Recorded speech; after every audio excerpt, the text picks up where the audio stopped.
Your Steve Jones Show podcast will start shortly. The Steve Jones Show podcast is sponsored by Brewers Outlet, your beverage supermarket on Reagan Street in Sunbury.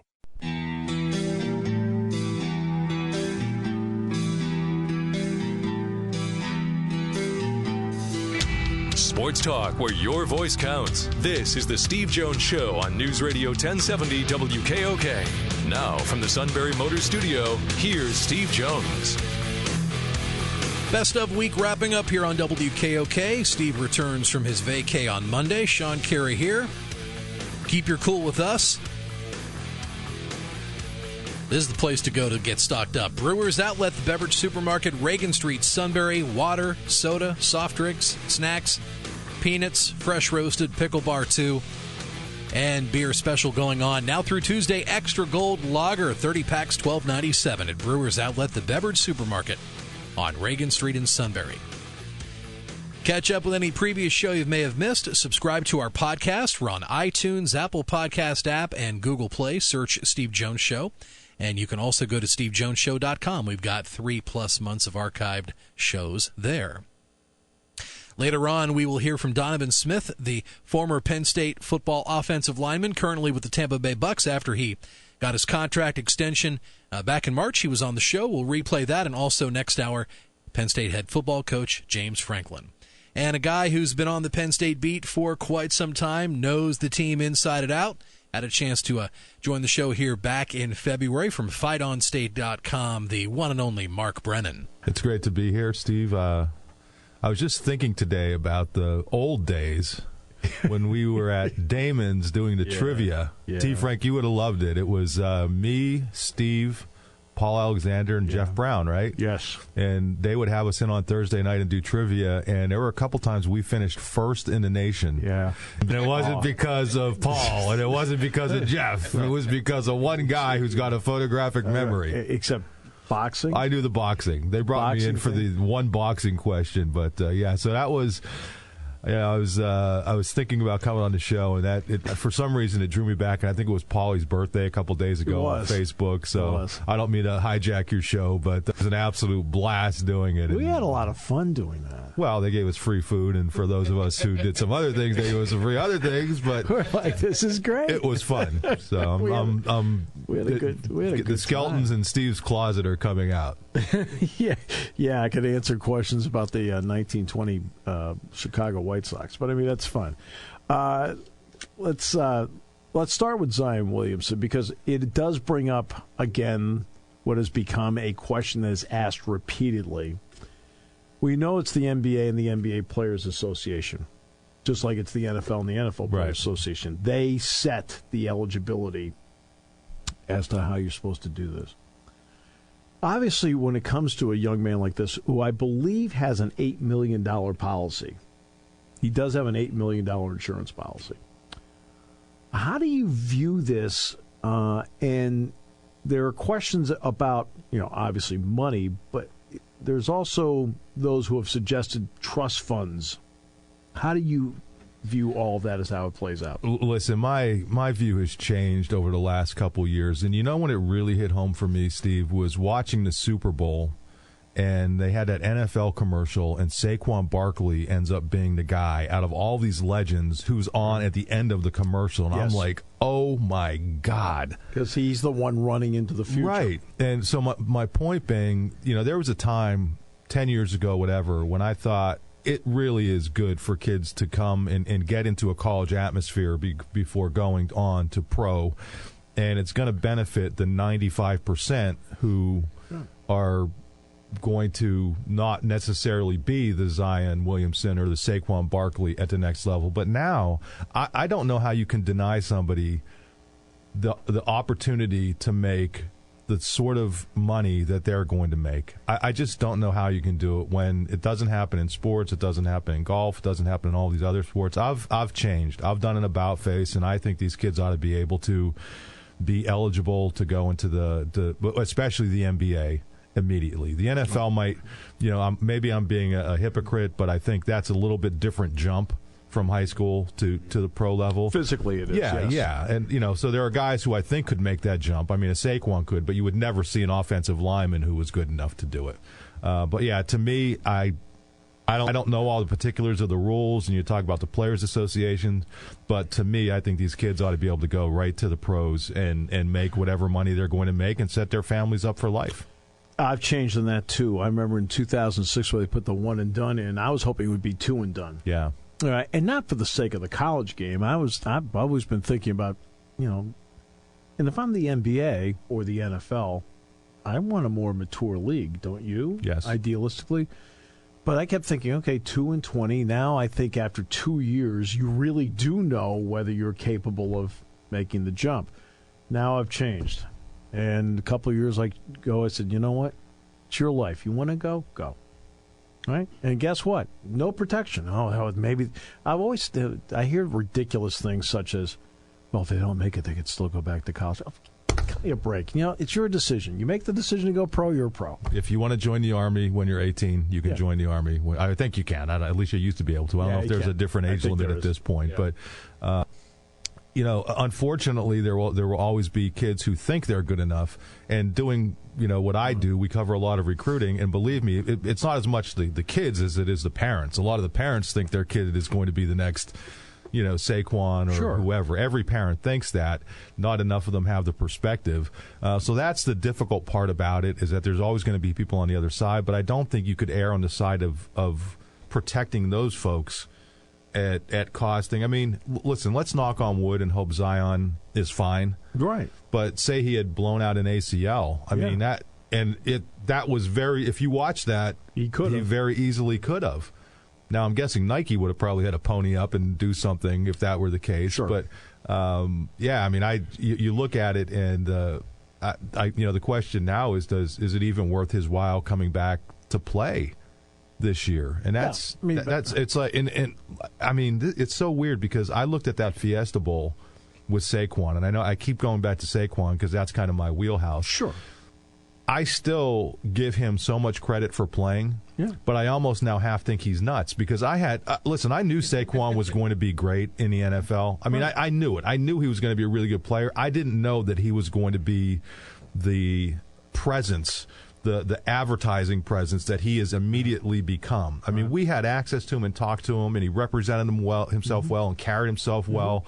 And, you could tell he was an outstanding person and represented the Lehigh Valley and all of these things. But if you would have told me that he was going to be, representing MasterCard and Dunkin' Donuts and, everybody else and Nike and, I mean, doing the job he is, I mean, he's become bigger than just an athlete. And you look back at him playing in that Fiesta Bowl and you're thinking, wow, in hindsight being 2020, why would he even have played in that? And it's tough. It's tough for the schools.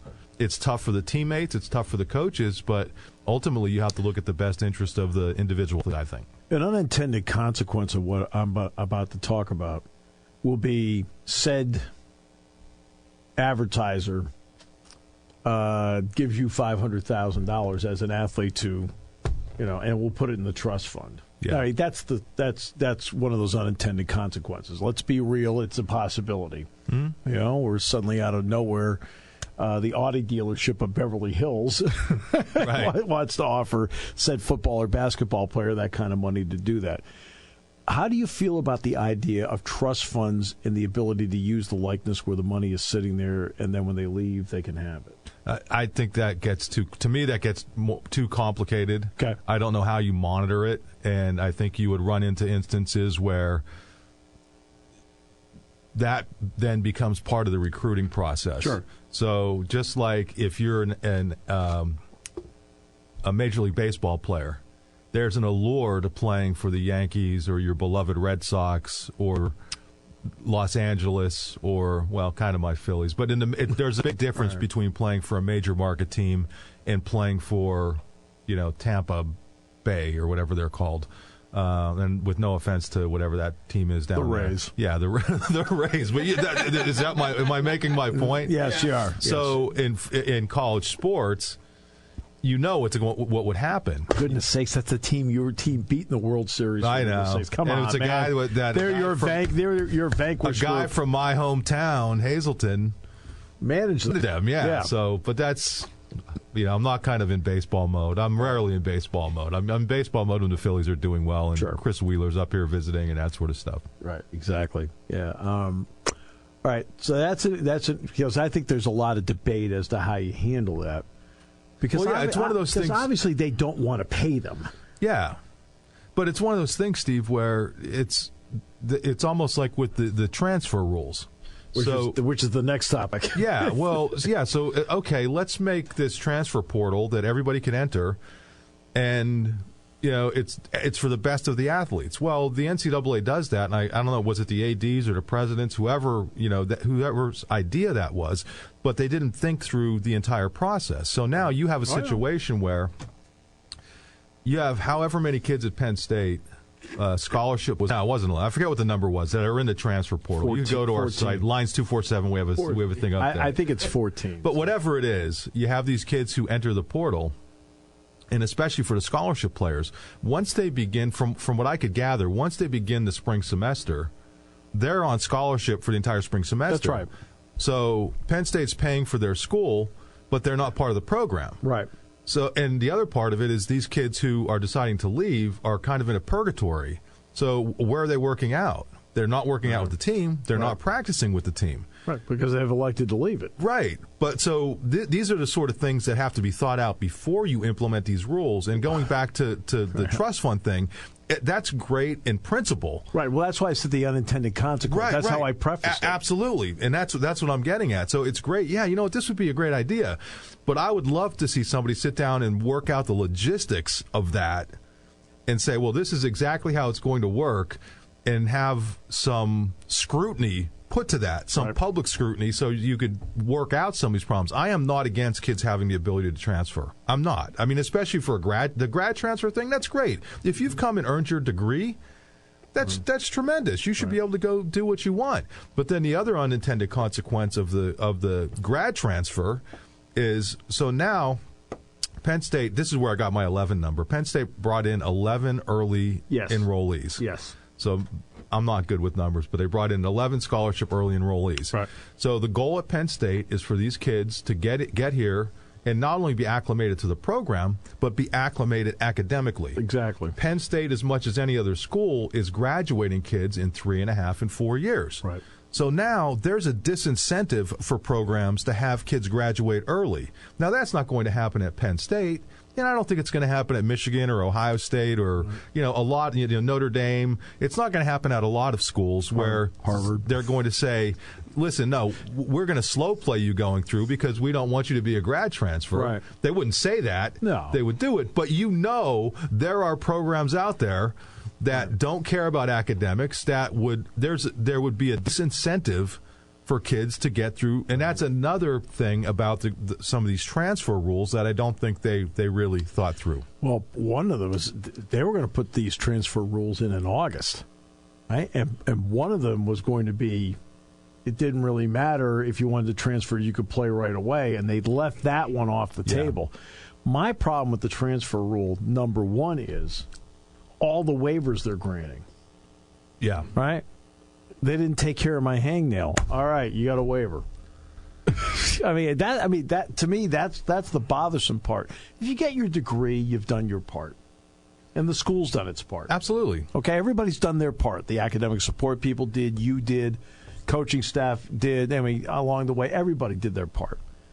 But when I'm seeing transfers happen, and instead of sitting out a year, okay. And everybody's getting a waiver. Right now, 5 out of every 6 guys getting a waiver. Right, and how are they getting them? They're going through attorneys. And what's happening? The NCAA learned from Penn State that once attorneys start coming after them, once they're not governing like a dictatorship, once the attorneys start coming after them, they're in a tough spot. I'm baffled by the, I guess they're called advisors. I'm baffled by that. What does a college student need an advisor for? Right. I don't understand. I don't understand what an undergraduate college student needs an advisor for. To handle their financial affairs from their stipend? Yeah. To handle, I don't get that. If I'm thinking about the draft, yes. Absolutely, yeah. Okay. If I'm draft eligible, okay. But the quarterback at Ohio State's not draft eligible. What does he need an advisor for? Well, he's a sophomore. I mean, right. He wasn't even in school he was in school one semester. Right. He's been in school one advisor. To do what? To tell him how to get to Ohio State? Yeah. Yeah, I don't get that part. I mean, that's part of the we're not thinking here. They don't. But it's another instance, Steve, where they implement a rule without thinking about all the ramifications, and that's, the thing Joe used to say is, I would rather play a kid a day or a year too late than a day too early, or whatever. He always said a game too early rather than a game too late. Right, and I think that with some of these things, or flip it around, I'd rather play a game. People know too what we're late. talking about, right. but I think one of the issues with the NCAA is they've made these hasty moves without thinking them through, and they're better off. Again, I think they really have to make things public before they come up with hard and fast rules. I think that they should be open to public scrutiny, because listen, no matter what you're doing, there are probably people out there who are going to realize loopholes and things that you're missing when you're sitting. It's like when I'm writing a story. Those are called advisors. Yeah, well, but they find all the loopholes. If I'm sitting there writing a story and I'm grinding on that story for 2 hours, and then I'll have somebody copy edit it, they're going to find mistakes that I couldn't find because I was just staring at the thing for so darn long. Right. And that's what I think happens, is that they think they have all the answers. And I don't think any of it's done out of malice. I think they're trying to do the right thing with these things, but I think they just act too hastily sometimes. I think part of it is, yes, I understand the intent. Okay, so I understand the intent part. I also think they're trying to react so quickly to what they think the current environment is that it's like Jamari Wheeler sometimes with the basketball. You've got to go the same speed as the ball, and the NCAA sometimes doesn't go at the same speed as the reaction. Yeah, no, absolutely, I agree with that. And that's some of these things do take time. Now, they went the right direction. Okay, food, they went the right direction. And I felt like all of that stuff was fairly well thought out. This other stuff has not been, and part of it's been, I think they feel like they dodged something with the Northwestern thing. Now that they've never, notice how they've never released what the vote was. Yeah, and the vote was, I do know from somebody at Northwestern, the vote was significantly against. Like I'm talking like a 3 to 4 to 1 margin against. Which is fairly significant when you have got 70, 75 guys that voted. But I think they've been reacting to that ever since, because I think they've been concerned about that. Well, as they should be, but then what that means is it's something they should have been worried about 10 years ago. They should have had the foresight. Well, yeah, that's where this case in California. I haven't followed that. Case in California is one that they think they might lose. Now, obviously, they'll appeal it. Okay, so it'll work its way up, so they can delay, through appeals. But here's my issue, and let's see what you think. Say the day comes that you have to pay athletes on the college level. Let's just say that the day comes. Okay, well, there's full stadiums and arenas and TV contracts. You can do it, except I think you're going to see a lot of sports get dropped. Well, yeah. All right. And as I've said to people here, with all due respect, Penn State's not going to drop wrestling. Okay. But 50 others might. Yeah. And then what does that do by extension to Penn State wrestling? Right. Exactly. Yeah. I mean, that's not a point of being mean. I'm trying to be logical here. No. Penn State's athletic department is self-sufficient. Yeah. And why is that? Because of football. Yeah. And to a lesser extent basketball, and I guess hockey is a break-even proposition. But beyond that, I think everything... Yeah. The TV contracts, the radio... the radio contract never comes up. That's not a small contract either. Well, whatever it is, it should. All I know is that should be much bigger. They should have much more money for that radio contract. I'm saying for the athletic department, it's not a small contract. No, I get what you mean. Right. Yeah. TV contract, radio contract, obviously corporate partners, things like that. It all revolves around what they're, the sports that they quote they can. Right. But how then are you going to pay the athletes, and I think this is what you were getting at. How are you going to pay the athletes and still pay for all of your everything else? Right. And not only that, but what will be the first thing that happens? You will get something dealing with Title IX. Yeah. So if you're paying, let's say they're 98 scholarship athletes, right? 85-13. Well, you're going to have to pay 98. Right. Yeah, and that's, again, another thing that nobody is thinking about when they're saying, well, you know what? Zion Williamson deserves to be paid X. Saquon Barkley deserves to be paid. Right. But who is going to be on the other side of the ledger? How many athletes on this campus do you think right now could have an endorsement contract? Boy, I know that there's a handful of wrestlers who could definitely have endorsement contracts. Right. And a handful of football players. I mean, I'm trying to think of this year moving forward. I mean, last year, obviously, somebody like Trace would have. A basketball player. Yeah. Lamar, maybe. Yeah. But, yeah, beyond that. But I think football-wise, you would be looking at, I mean, clearly Saquon would have been, I mean, as we know now, right. The marketing people were just waiting for him. Could it be 5 to 10 football players? If that, yeah. No, and here's the reason we look at unit. Hey, the offensive line guys. That's 5. Right. If somebody wanted to do a promotion revolving around them, So 5 to 10, a basketball player, minimum 2 wrestlers. Right. Okay. I think we know which 2. One in particular. Blue hair. Yeah. Maybe a hockey player. Maybe. Yeah, no, I don't mean to disrespect hockey, but I don't think people know them by. Yeah, they have a fan following, a niche following, yeah, and they've also got a corporate following. That's true. Okay, so maybe a hockey player. Because what's interesting is you don't see the coaches. For example, you don't see, James Franklin for whatever. You don't see.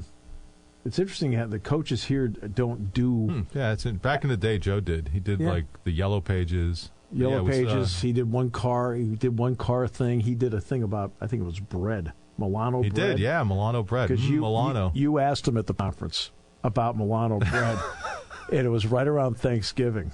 And you asked him, "Will Milano bread be on your table at Thanksgiving?" There you go. And Joe said, he says. Yeah, he says, but also a lot of the food on the table will be there because of Milano bread. But Joe's best food line ever was when we were at the, I forget which Outback Bowl it was. It may have been the last one in, 2010? 2010. Yeah, and with Urban, yeah.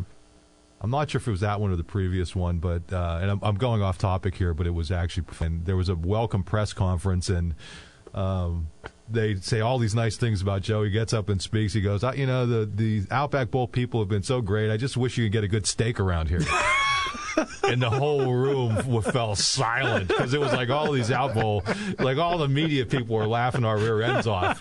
And all the players and stuff were laughing, but like these Outback Bowl officials were like, they didn't get that sense of humor. Yeah. You know what? That's okay. They survived. Yeah. Hey, pleasure. Thanks a lot for coming Hey, thanks for having me. I enjoyed it, Steve. When it comes to car buying, there's the other guy's way, and then there's the SMC way. The other guys force you into a vehicle you really don't want. The Sunbury Motors way lets you take the time you need to browse, ask questions, and take the test drive and think on it. For over 100 years, the Mertz family and all their employees have made your experience the most pleasant one you'll ever have. The other guys won't offer you the best price for your trade, no matter how much they say they will. The SMC way is their promise to provide you with the most money the market shows your vehicle is worth. The SMC way is to offer you all applicable factory rebates on new vehicles and generous discounts. Looking for a pre-owned vehicle? The SMC way checks each vehicle in a 200-mile radius to determine the lowest price, then beat it. It's the lowest price promise, just part of the SMC way. The choice is up to you, the other guy's way or the SMC way. The SMC way wins every time. Sunbury Motors Company in the North 4th Street Auto Plaza, Sunbury, and at sunburymotors.com. Selling more cars and satisfying more customers for over 100 years. Brewers Outlet, the beverage superstock superstores, ready for all of your warm weather activities. Camping, picnics, grilling. Visit Brewers Outlet first for microbrews, imports, domestic specialties. They got them. Grab some pickles at the Pickle Bar, Steve Jones's favorite place. Snacks, Brewers Outlet has that covered. Soda, sports drinks, check. Weekly specials too. And there's lots of convenient parking. So get all the refreshments everyone will love for your next outdoor gathering at Brewers Outlet, the beverage superstock superstore, Reagan Street, Sunbury. Taking your calls at 800-795-9565. This is the Steve Jones Show on News Radio 1070 WKOK. Now from the Sunbury Motors Studio, here's Steve Jones. Vacation winding down for Steve. He's back with us on Monday. Sean Carey here, the Sunbury Motors Studio. Sunbury Motors, Ford, Lincoln, Hyundai, North 4th Street, Auto Plaza, Sunbury, and Sunbury Motors Kia on the Strip, routes 11 and 15 in Hummel's Wharf. Friday edition of the show brought to you by Brewers Outlet, the beverage supermarket, Reagan Street, Sunbury. Beer special through Tuesday, Extra Gold Lager, 30 packs, $12.97. Stock up on the water, soda, snacks, what you need for the weekend at Brewers Outlet, the super stocked beverage superstore on Reagan Street in Sunbury. We're with you live till 5 to wrap up the Best Of show here on WKOK and the Steve Jones Show for the week. Now we'll have our late day news roundup, 5:06. Sarah Lawver will be at the anchor desk this afternoon. And then 6:30 we'll have Phillies baseball. Pennsylvania series cranks up from Pittsburgh. Renew the Keystone Showdown between the Phillies and the Pittsburgh Pirates. Pirates have been slumping since the All-Star break. They've lost 5 of their last 6. Phillies with a great win yesterday to salvage a split in the series with the Los Angeles Dodgers. Rhys Hoskins with a key 2 RBI hit down the right field line in the bottom half of the 7th inning. And since his Major League debut on August the 10th, 2017, Hoskins has 54 go-ahead RBIs, the most in baseball. And actually, right before that play, Bryce Harper hit a double before Rhys had the 2 RBI single. And Harper batting with runners in scoring position this year. He's hitting .413, 33 out of 80, 47 RBIs, 5 home runs, and 14 extra base hits. One of them that double in yesterday's win over the Dodgers. So Jake Arrieta is on the mound tonight for Philly in Pittsburgh. By the way, there is some Philly baseball news. They are bringing in a new pitcher. Free agent left-hander Drew Smyly reports that he and the Phillies have come to an agreement on a contract. Earlier this year, Smyly was with Texas. He went 1-5 with an 8.42 ERA in 13 appearances. 9 of those were starts for the Rangers. But then the Rangers let him go in late June, and he signed a minor league contract with the Brewers on July the 1st. And he played at one of the AAA teams affiliated with the Brewers. Had a 4.97 ERA in 3 starts, striking out 18 and walking 3. Now, there is a chance this weekend Drew Smyly could be starting, possibly Sunday, and he would take Vince Velasquez's spot in the starting rotation, and then V squared would head back to the bullpen. So we'll see how that shakes out with the Phillies in Pittsburgh this weekend, but Jake Arrieta on the mound tonight, and we'll get on deck up and running at 6:30 and first pitch 7:05. Those will be the same times for tomorrow night on the Phillies Baseball Network here on 1070 AM. And then Sunday is a 1 p.m. on deck and a first pitch at 1:35. Phillies will have Monday off next week, and then they will head to Detroit for a quick 2-game set Tuesday night, and then a business person special on Wednesday afternoon here on 1070 WKOK. And an NFL story that dropped this morning, and you kind of wonder if the NFL did it on purpose, dumping it on a Friday going into a weekend, and especially before most of the NFL teams start training camps next week, so they're hoping this story will fizzle out in not long a period of time. But it deals with Kansas City Chiefs wide receiver Tyreek Hill, and following a 4-month investigation into the wide receiver's family situation, the NFL says it is not going to suspend him. Hill was under scrutiny for alleged child abuse after an audio recording was leaked to a TV station following Hill and his fiancée Crystal Espinal discussing aggressive discipline of their child together. legal authorities ultimately decided not to charge Hill, although they did say they believe a crime was committed by someone in the manor.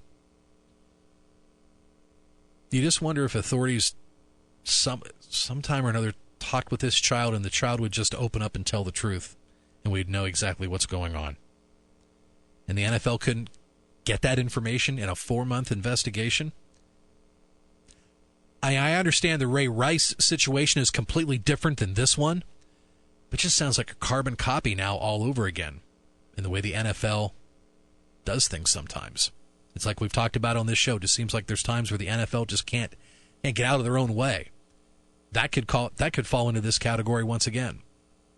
So speaking of the National Football League, former Penn State football offensive lineman Donovan Smith is having a great run with the Tampa Bay Buccaneers. He received a very rich contract extension late winter, early spring. And it was not too long after that extension was announced, he joined Steve here on the show. Good team, man. How are you? I'm doing really well, Dono. And first of all, congratulations on the contract. Look, you work hard to get to this point. It's a business, but how happy were you with how that played out? Man, words can't even describe. I was so speechless, as you know, everything going on and the hard work and everything. And it's like, oh, the what ifs. And, the agency did a good job and, was able to get things done. So it was a blessing for sure. That's because the Tampa Bay quarterbacks from your side are still upright. So it's a big reason behind that. I remember talking with you in the end zone at spring practice last year, and I said, how much does Jameis Winston appreciate you? Right. Man, I know that felt like yesterday. Yeah, it's exactly right. It does feel like yesterday. What has the professional experience been like? Because look, high school football is one thing, college football is something else. What about the professional experience? What has made that different for you? What's different about it is just, what you learn and the learning curve, just from, coming from experience of being able to get out there and play.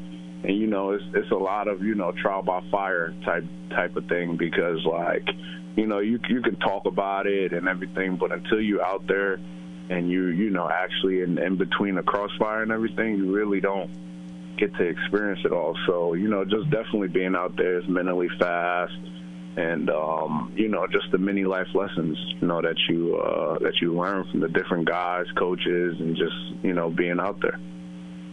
You also done a great job of learning the life lessons and getting yourself involved. I want to ask you about Autism Speaks. I know here in the State College chapter, I've emceed that event 11 years in a row. Tell us about Aiden's Warriors and what has made Autism Speaks so important to you, Donna? So it's so important to me. My nephew, his name is Aiden. He was diagnosed with nonverbal autism. So, as a family member, it's kind of hard, seeing my brother having to, sit there. And, it's one of those things where you're like, oh, what's wrong? We need to figure out, and you go through all these testing. It's really hard. So, and it's one of those things that a lot of people don't understand.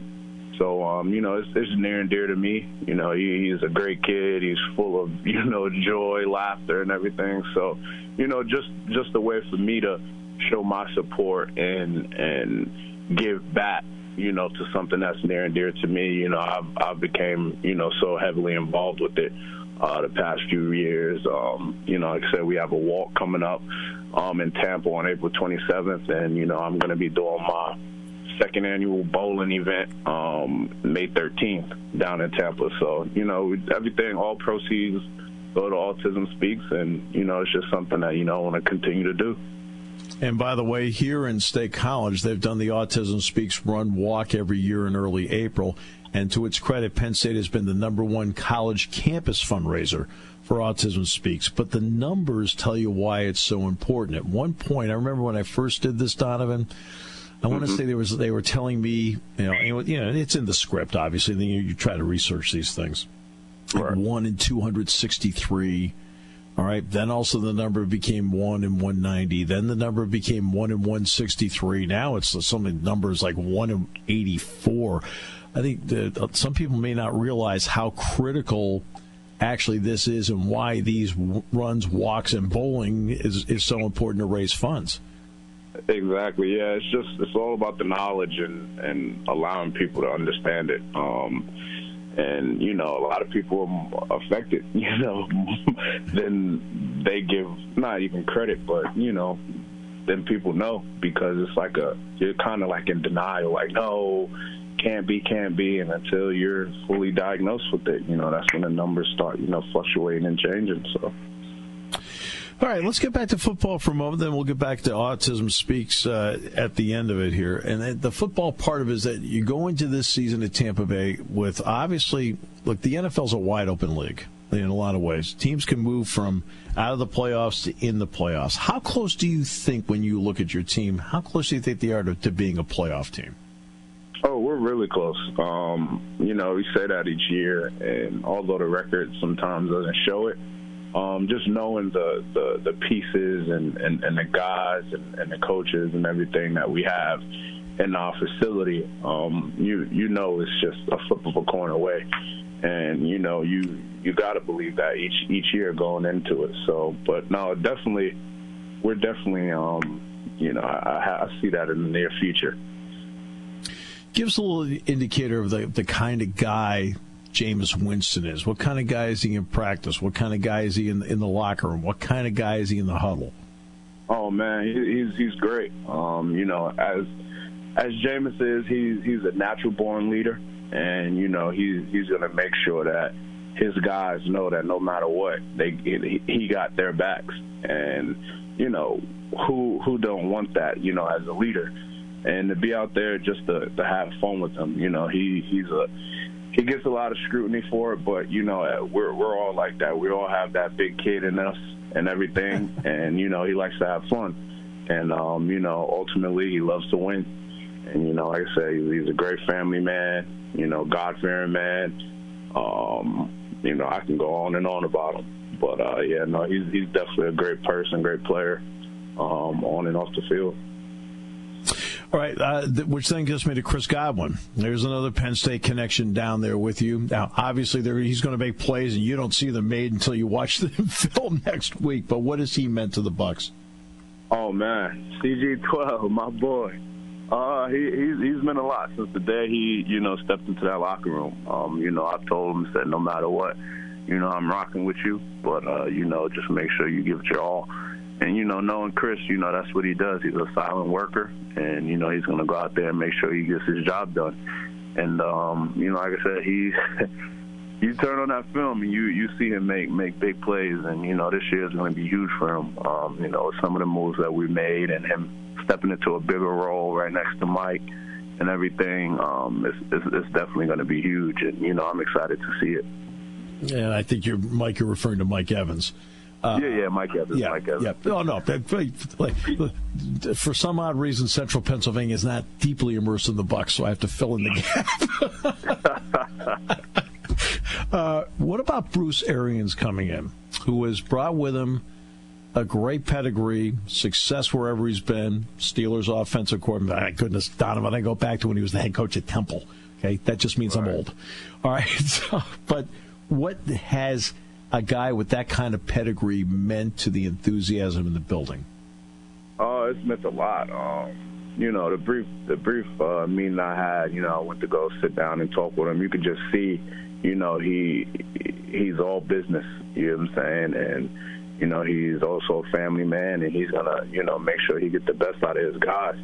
And, you know, just hearing from so many guys who played under him and for him and everything and worked with him beside him, you know, it's been nothing but great things. And, you know, to be able to have that spark and that fire, you know, going into, you know, OTAs, training camp, you know, preseason and everything, it just allows, you know, the fan base, the players, the community, everybody to get behind, you know, the team. And to be able to have that impact this early is huge. And like I said, you know, I look forward to it.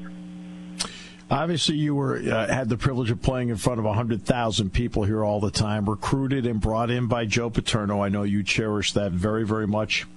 And now you're in Tampa. What kind of football community is Tampa? Do they embrace the Bucs after going through a situation at Penn State where you were embraced so much? Yeah, they do. Believe it or not, as you know, the Tampa Bay Lightning are doing pretty good. But no matter, they made Donovan Smith a hockey fan. This is moving down there. I became one. But no matter how well they're doing and everything, and it's not to take any shots from them, but football runs down there deep. No question. And it's huge. And a lot of people, they say, oh, you don't have the same fan base and all this other stuff.